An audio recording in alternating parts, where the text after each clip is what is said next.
It's time for Saint Lucia Magazine, your monthly wrap-up.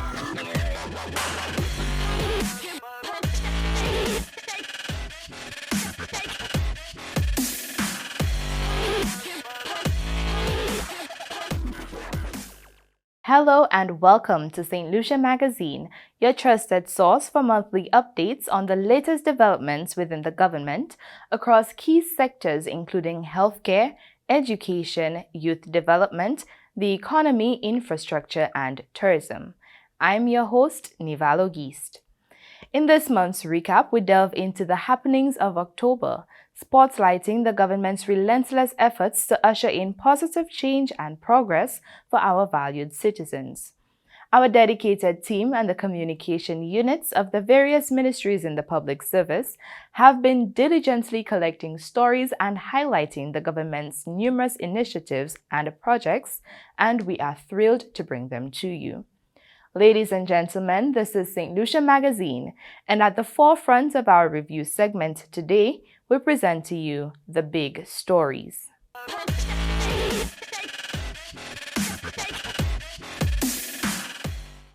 The Government of Saint Lucia is making significant strides in its mission to transform Saint Lucia's Forensic Science Laboratory into a hub of excellence for regional forensics. In a major development, the laboratory achieved accreditation from the American Association for Laboratory Accreditation, A2LA, in 2022. This accreditation serves as a testament to the laboratory's commitment to maintaining the highest standards of quality and reliability in forensic analysis. Rihanna Isidore begins the big story segment. The leadership of the LATOC-situated St. Lucia Forensic Science Laboratory endured and persevered to attain the highest accreditation standard for a forensic lab in the Eastern Caribbean. Seeded by the Government of Saint Lucia during the infancy of the Forensic Science Laboratory, the intended purpose and vision has borne fruit some 13 years after it first became operational in 2010.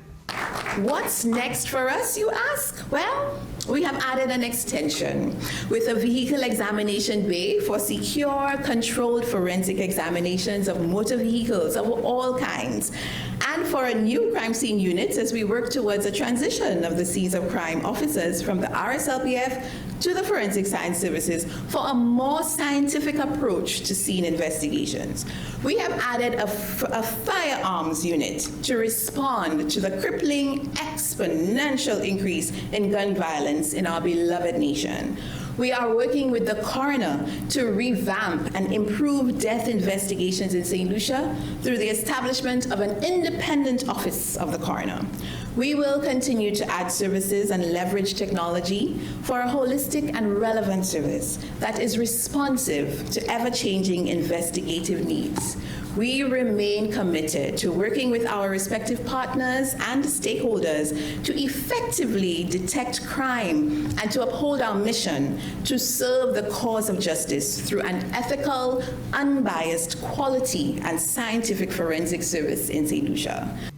In 2023, the United States government and the Strategic Capacity Group committed the resources to assist the Government of Saint Lucia to elevate the Forensic Science Laboratory to a center of excellence for regional forensics that will offer forensic services to the entire CARICOM region.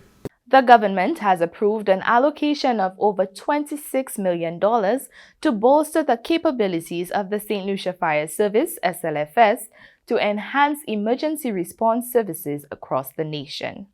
More in this report from Rihanna Isidore. Consultation between Prime Minister and Minister for Finance, Honorable Philip J. Pierre, and the leadership of the St. Lucia Fire Service has resulted in a significant move to enhance capacity in the fire service. This motion came about by letter dated March 17, 2023. By letter dated March 17, 2023. The Government of Saint Lucia, through the Ministry of Finance and Economic Development, requested support to develop a resilience building project to assist in the strengthening the capacity of the Saint Lucia Fire Service.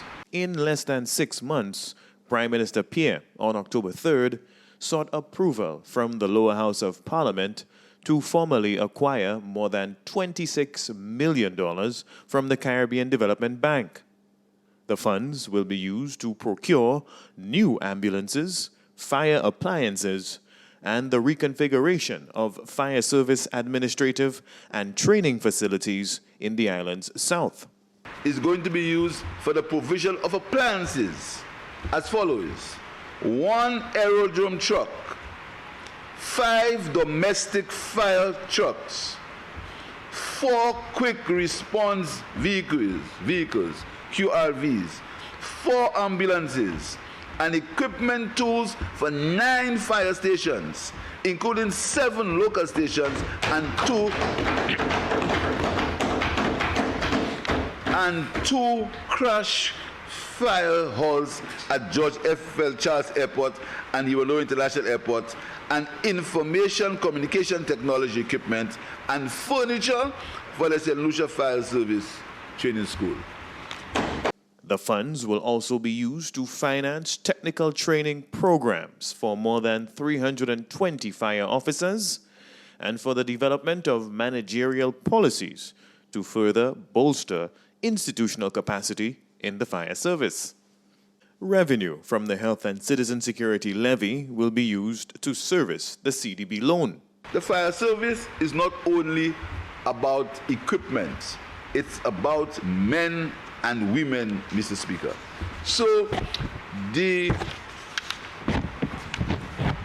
fire service, the personnel of the fire service, they have to always receive training, and the organization needs institutional support. Part of that money will be used for the development of a gender policy and action plan through the Ministry of Home Affairs, Mr. Speaker. It will be used for mental health and psychosocial support program for firefighters in the St. Lucia Fire Service.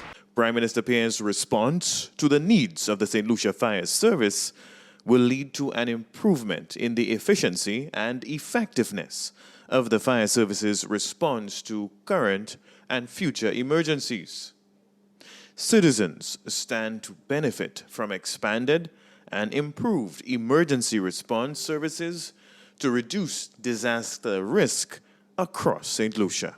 You're watching St. Lucia Magazine on the National Television Network. Stay with us. I'm innovative. I'm competitive. I'm productive. I am creative. I constantly improve what I do. And how I do it. I am output oriented. I never stop learning.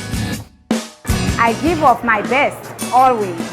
The National Competitiveness and Productivity Council, embracing excellence. October was a bustling and eventful month, packed with a number of observances and activities, from health and awareness campaigns to cultural celebrations.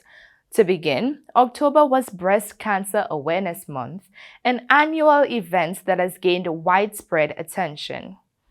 According to the World Health Organization (WHO) 2020 data, 2.3 million women were diagnosed with breast cancer and 685,000 deaths globally were reported. The Ministry of Health marked the observance with a series of community outreach activities, including a mini health expo and Pink Fridays. Julita Peter reports. The island's Chief Medical Officer, Dr. Sharon Belma George, in a recorded press statement, said that in St. Lucia, breast cancer is the #1 cause of death in women and also the main cause of premature death in women. Most of these diagnoses, she added, are made in women from the age group 45 to 55 years. The risk of breast cancer, according to Dr. Belma George, is increased with several factors such as increasing age, obesity, harmful use of alcohol, family history of breast cancer, history of radiation exposure, reproductive history, tobacco use, and postmenopausal hormone therapy. Approximately half of breast cancers develop in women who have no identifiable breast cancer risk factor other than being female and over 40 years of age. The symptoms of breast cancer can include a breast lump or thickening, often without pain, the change in size, shape, or appearance of the breast, dimpling, redness, pitting, or other changes in the skin, the change in nipple appearance or the skin surrounding the nipple, abnormal or bloody fluid from the nipple. The treatment for breast cancer depends on the subtype of cancer and how much it has spread outside of the breast to the lymph nodes or to other parts of the body. The ministry is encouraging healthy lifestyles, regular screening, and early detection as key to improving the outcome of the breast cancer diagnosis. In celebration of World Food Day 2023, the town of Soufrière came alive on October 15th as it played host to a delightful and aromatic cocoa festival. The event, attended by locals and visitors alike, was a testament to the significance of sustainable food production and the rich cultural heritage surrounding cocoa. In a vibrant celebration of World Food Day 2023, the Ministry of Agriculture, Fisheries, Food Security and Rural Development, supported by the Taiwan Technical Mission, hosted a cocoa festival in the picturesque town of Soufrière. Cocoa enthusiasts and the wider public gathered to celebrate the country's rich cocoa heritage through a wide array of activities, including live demonstrations and local musical entertainment. Visitors had the opportunity to sample and purchase various cocoa-based products, from exquisite chocolates to cocoa-infused culinary delights. Parliamentary Representative for Soufrière, Honorable Emma Hippolyte, says cocoa has been a cornerstone for development in Soufrière, providing economic opportunities, preserving cultural heritage, and contributing to the overall prosperity of the community. One of the things that we have to do in a very big way is to expand the cocoa acreage in Soufrière. So I am very pleased at the projects that we have within the Ministry of Agriculture and supported by the Taiwan Mission to cause us to expand our acreage for cocoa, because the quality of cocoa that we have here in St. Lucia is one of the top quality cocoas. So let us appreciate what we have and let us ensure that we protect that crop. Ambassador of the Republic of China Taiwan to St. Lucia, His Excellency Peter Chai Chen, expressed his government's and people's continued support in moving the agriculture sector forward. I vividly remember that in late December of last year, Taiwan government extended our funding support to the Government of Saint Lucia in implementing 9 pivotal national development projects. Among them was the cocoa sector enhancement. Permanent Secretary of the Ministry of Agriculture, Fisheries, Food Security and Rural Development, Barrymore Felicier, explains that the Cocoa Festival underscores the importance of local agriculture in ensuring food and nutrition security. Our aim is to align consumer preferences and buying choices to local rather than imported products. In the estimates of expenditure 2023-2024, the Government of Saint Lucia has approved $1.4 million for the cocoa sector enhancement project. This year, the Ministry of Agriculture will rehabilitate the Bath Nursery in Soufrière to facilitate the propagation of over 10,000 seedlings, which will be sold at a subsidized price to farmers registered with the project. The flourishing cocoa industry, along with the ministry's ongoing efforts within the sector, is expected to significantly enhance food and nutrition security and safeguard the health and well-being of the citizens of St. Lucia, as highlighted by the Ministry of Agriculture's Cocoa Festival. From the Communications Unit of the Ministry of Agriculture, I am Anicia Antoine reporting. The week of October 9th to October 13th was designated as Productivity Awareness Week. This week-long event was marked by a series of activities and initiatives aimed at promoting productivity and efficiency in various sectors. The National Competitiveness and Productivity Council, NCPC, celebrated its 10th anniversary during the observance of Productivity Awareness Week from October 9th to the 13th, 2023, under the theme Journey to Excellence, Leveraging Opportunities for Collective Advancement. Productivity Awareness Week is an annual event that allows the NCPC to profile productive activities within the public and private sectors that enhance competitiveness, economic growth, and national development. Deputy Prime Minister Honorable Dr. Ernest Hilaire declared the week open. When we start speaking of productivity and competitiveness, also add a focus on how we change our thinking and our attitude to performing, and for us to constantly speak about striving for excellence. Form 3 students from across the island participated in the NCPC's first ever Spelling Bee competition on Tuesday, 10th October. Elaine Polius. This highly competitive event saw Elaine Polius from Education District 6 emerge as the winner of this inaugural event. I suggested to the government some time ago to build a bridge across the harbor. Yeah, it's always nice to have all the recommendations, but somebody needs to implement the recommendations. A panel discussion highlighting the loss of productivity on the island's road infrastructure network brought together stakeholders from the public sector, youth, the Civil Service Association, and the minibus sector to discuss problems and propose solutions to improve the situation on the island's roads. New roads, to connect the north on Castries, On Wednesday, 11th October, the NCPC was out and about promoting the productivity measuring tool, ProTool, to 4 small businesses in Montfortune, Ancillary, Canneries, and Soufrière. That tool then takes all of that data, it assesses it, and it gives you rankings according to every aspect of it. The team comprised NCPC staff plus a representative from the Community Tourism Authority and a quality consultant, Betty Comby from Moores Inc. So we'll basically be taking you about to see our various businesses. Zafet de Exposition, a business finance expo, was the highlight event for Thursday, October 12th at the Finance Administrative Center. The event provided the opportunity for entrepreneurs and business-minded individuals to access information on grant and soft loan financing, while providing the avenue for some entrepreneurs to showcase their products and services. Vulnerable individuals definitely need more support. And generally the agencies responsible for basically giving the assistance to individuals should make it a bit more feasible for the vulnerable populace. The week culminated with a recognition event for staff, former council members, and current and former planning committee members for Productivity Awareness Week over the past decade. This was followed by photo ops and entertainment in celebration of the NCPC's 10th anniversary. So congratulations to NCPC and congratulations to all those who are part of that journey.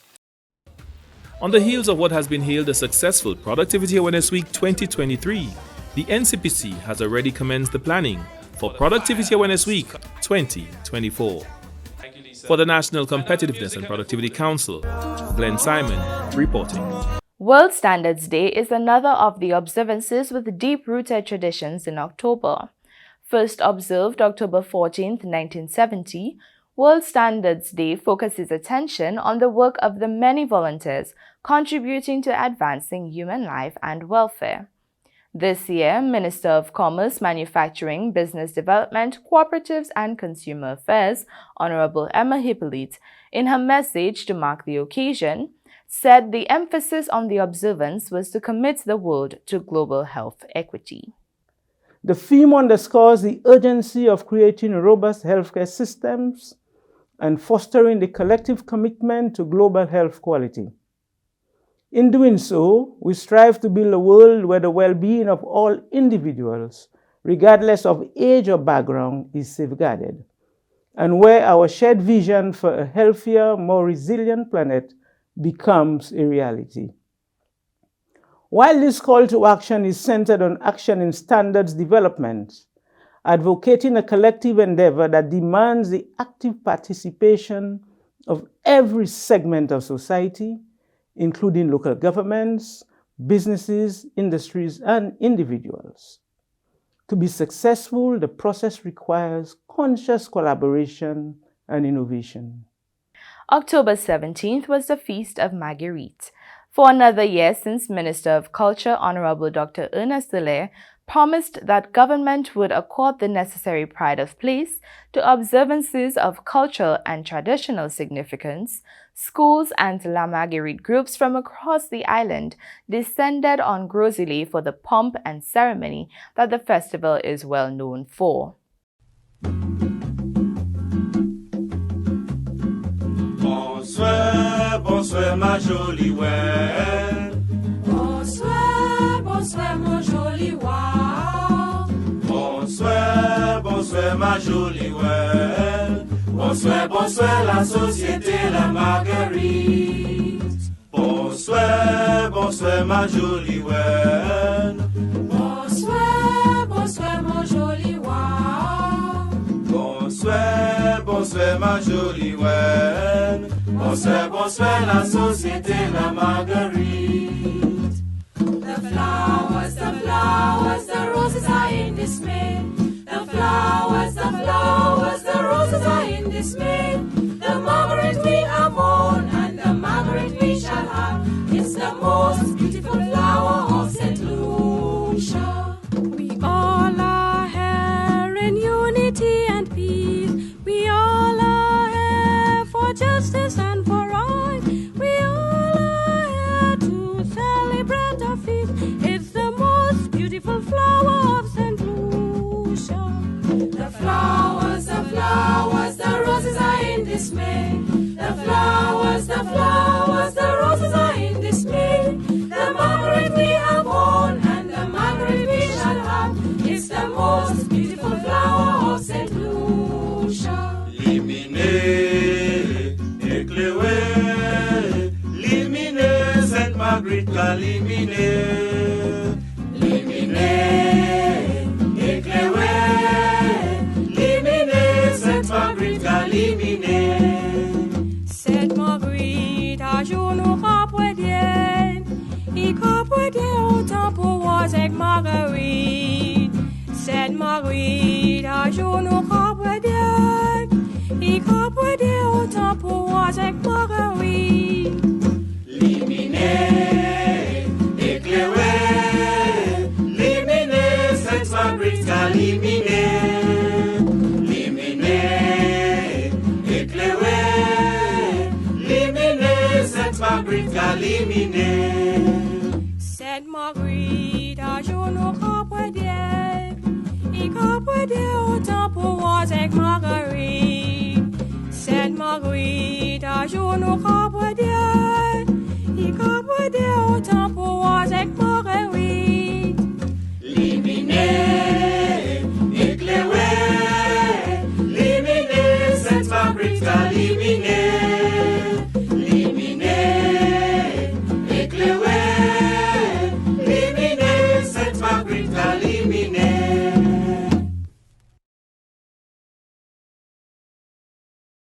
A highlight of celebrations in October is the activities to mark Journée Creole. This year, the host communities Mabuya Valley, Dennery, Soufrière, and Canneries were a hub of activities. We take in the highlights across the celebrations. Islands,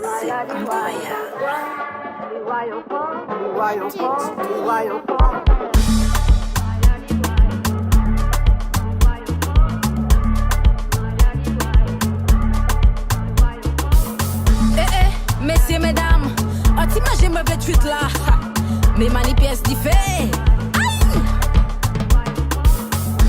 Moi v'lais faire un petit bouillon, moi j'ai fait commission, moi v'lais puis un petit diffé, mais moi pas ni chez bon. Ben soit c'est ça les ans, moi j'ai fait préparation, un seul bagage moi marché, c'est différent pas tes son. Mais n'est pas moi boire, li mais pas moi boire.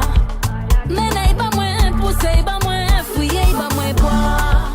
Mais n'est pas moins boire. Li mais pas moins boire. Mais n'est pas moins poussé, pas moins fouillé, pas moins boire. Il s'a pas mango, il s'a pas coco.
You're watching Saint Lucia Magazine on the National Television Network. Stay with us.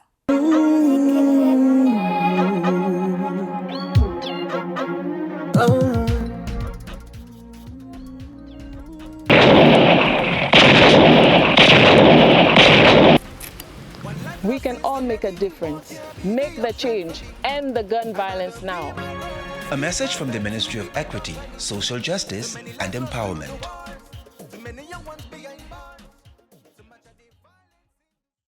In this recap, children's rights advocacy, Mon Fortune vendors get a respite, and the Taiwan Technical Mission gives more support to the Ministry of Agriculture.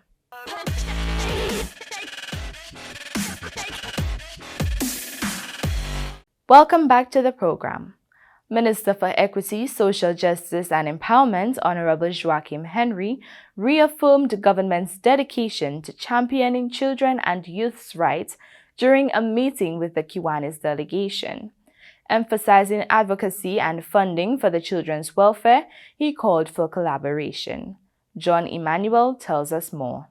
Equity and Empowerment Minister Honorable Joachim Henry has been underscoring government's commitment to championing the rights of vulnerable populations in society, with a particular focus on children and the youth. Minister Henry, who recently was the recipient of a courtesy call from a high-level Martinican-based Kiwanis delegation with oversight of Eastern Canada and the Caribbean, highlighted his ministry's mandate of advocating for the downtrodden and lending a voice to matters affecting the rights of children. Kiwanis an organization like yours in Venezuela at a very important time in our history where support for children is very critical. And our children is priority number one. So in all activities that we do, children is very important. Minister Henry encouraged Kiwanis officials to partner with him and continue to lobby and lend their voice towards developmental efforts that will benefit children and secure greater funding from government, donor agencies, and other like-minded philanthropic organizations. The strongest thing we could do is to speak out. Sometimes we believe the strongest thing we do is when we help, physical help. But when we speak on behalf of our children, it goes further than when we do. I would like for organizations like yours to join us. And even if you're not joining us directly, but speak out. Vendors of the Mon Lay-By have a temporary location from which to sell their wares. The popular tourist stop, offering a panoramic view of the harbor, the city, and the environs, has been in a state of disrepair, and the Ministry of Tourism has now discommissioned the lay-by to relocating vendors to a new temporary facility as work begins to restore the old site. The new vending facility officially opened to the pleasure of vendors.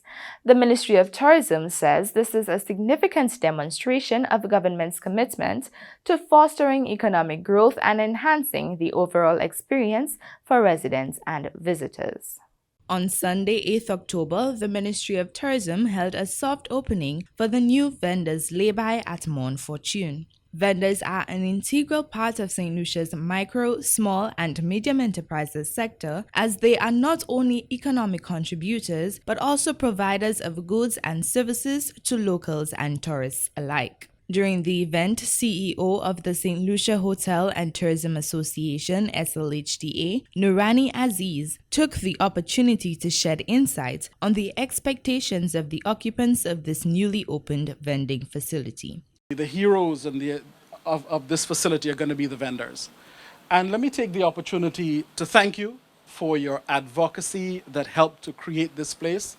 But let me also indicate to you that to whom much is given, much is expected. You are not only small business operators, but you are also ambassadors for the destination. And everywhere we look, the most important thing to us when we speak to our visitors is, what was the experience like here? So when you have visitors coming here, it's more than just selling your wares. It's about sharing with them the hospitality that is truly St. Lucian and giving them an experience that they can take back home and sell to their families and friends and encourage them to send other people and to come back again to this wonderful country. Mr. Aziz urged the tourism industry members of both the public and private sectors to continue their hard work to move the industry forward. I want to really reiterate our encouragement, our respect, our admiration, and our support for our private sector, public sector colleagues at the Ministry of Tourism for the tremendous work that you're doing to move the needle from good to great. And you're doing an exceptional job. Please continue to do that. To conclude his address, he passionately urged local vendors to seize the opportunities emerging within the country. Notably, he pointed to initiatives gaining momentum, such as the Youth Economy Agency and the MSME Loan Grant Facility. His message was clear. By tapping into these resources, vendors can optimize their chances of building wealth for their families. In response to the growing importance of food security, the Taiwan Technical Mission in Saint Lucia joined hands with the Ministry of Agriculture to launch a subsidized sale of agricultural inputs to local farmers. This collaborative effort is aimed at bolstering agricultural sustainability and ensuring a stable food supply in the region. Anicia Antoine reports. To address the pressing need for food security and offer much-needed relief to farmers across St. Lucia contending with ever-rising production costs, the Region 3 head office in Richford Dennery on Wednesday played host to a subsidized agricultural input sale. As a flagship initiative of the second phase of the Seven Crops project, this event, organized by the Taiwan Technical Mission with assistance from the Ministry of Agriculture, showcased essential inputs like crates, pit moss, and fertilizer, critical for ensuring successful crop growth. Chief of the Taiwan Technical Mission, Daniel Lee, expressed his organization's unwavering commitment to supporting the framework for food security currently under development by the island's agricultural leaders. It's very important because the freight of the international trade is getting higher and higher, especially the fertilizer. And the Ukraine war make it even worse. So lots of farmers have challenges to keep producing, and it's a high risk for the food security of Saint Lucia. So through this import sale, we can encourage farmers keep producing food for the people.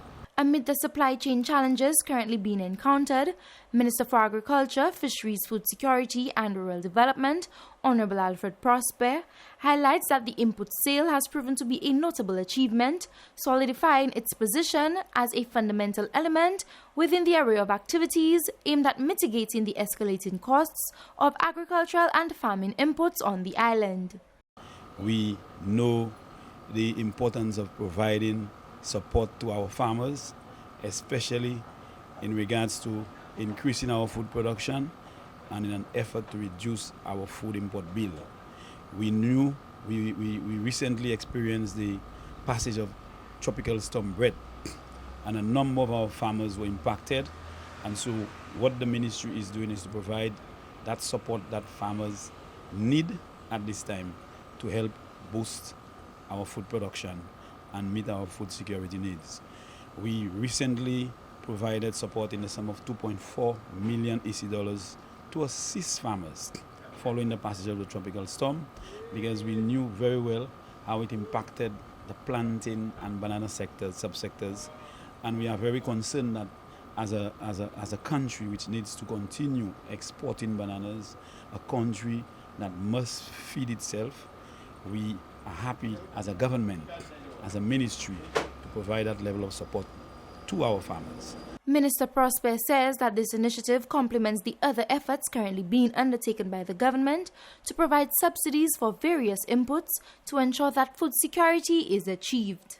From the Communications Unit of the Ministry of Agriculture, I am Anicia Antoine reporting.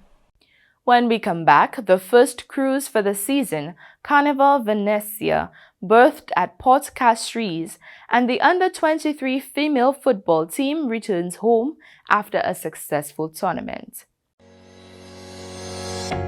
One of the 8 universally accepted rights of the consumer is the right to safety.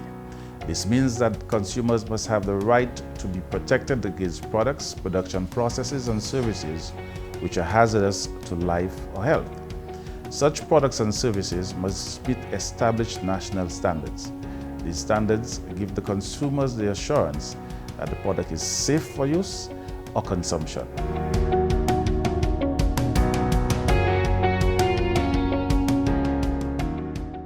Thanks for staying with us. St. Lucia welcomed Carnival Venecia's inaugural call to Port Castries, signaling the start of the 2023-2024 cruise season. Virgil Leonti has the story.